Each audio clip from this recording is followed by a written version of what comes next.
The tragic death of 14-year-old Omar Mohammad Rabea, a Palestinian teenager holding U.S. citizenship, has cast a grim shadow over the escalating violence in the West Bank. Omar was gunned down alongside two other teenagers in the town of Termis, a stark illustration of the increasingly volatile situation fueled by rampant settler violence and near-daily clashes between Israeli settlers and Palestinians.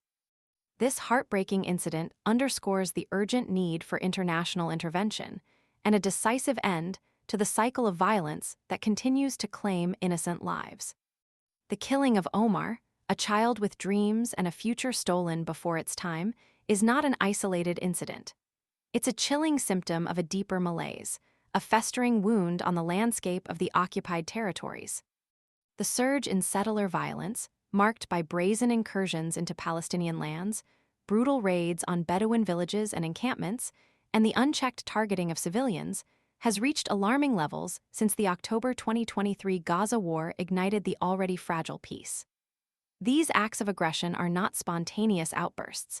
They are calculated acts of terror, designed to intimidate and dispossess. The deliberate targeting of vulnerable populations, including children like Omar, speaks volumes about the depth of hatred and the complete disregard for human life fueling this escalating conflict.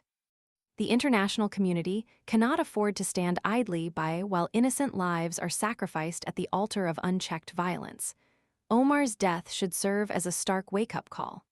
The international response to date has been fragmented and insufficient. While European nations and the previous Biden administration recognized the gravity of the situation and imposed sanctions on violent Israeli settlers, the subsequent Trump administration's decision to lift these sanctions sent a troubling signal, suggesting a weakening of resolve in the face of escalating aggression.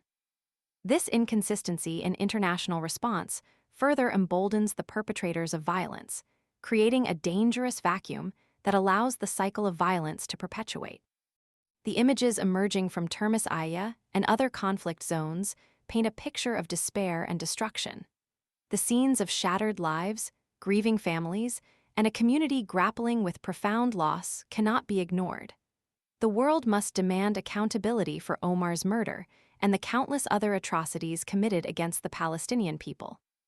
A robust and unified international response is crucial, one that goes beyond mere condemnation and actively works to dismantle the structures and ideologies that fuel settler violence.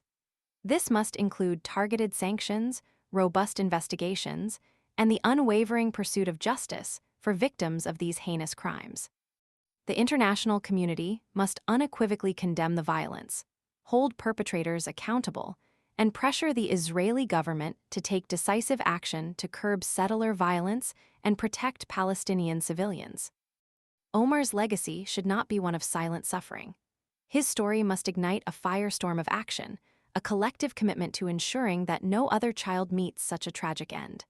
The time for empty words is over. The time for decisive action is now. The international community has a moral obligation to protect innocent lives and bring an end to this senseless violence. The world must demand justice for Omar Mohammad Rabea and ensure that his death will not be in vain. Only through concerted international pressure and an unwavering commitment to justice can we hope to break the cycle of violence and build a future where children like Omar can grow up in peace and security.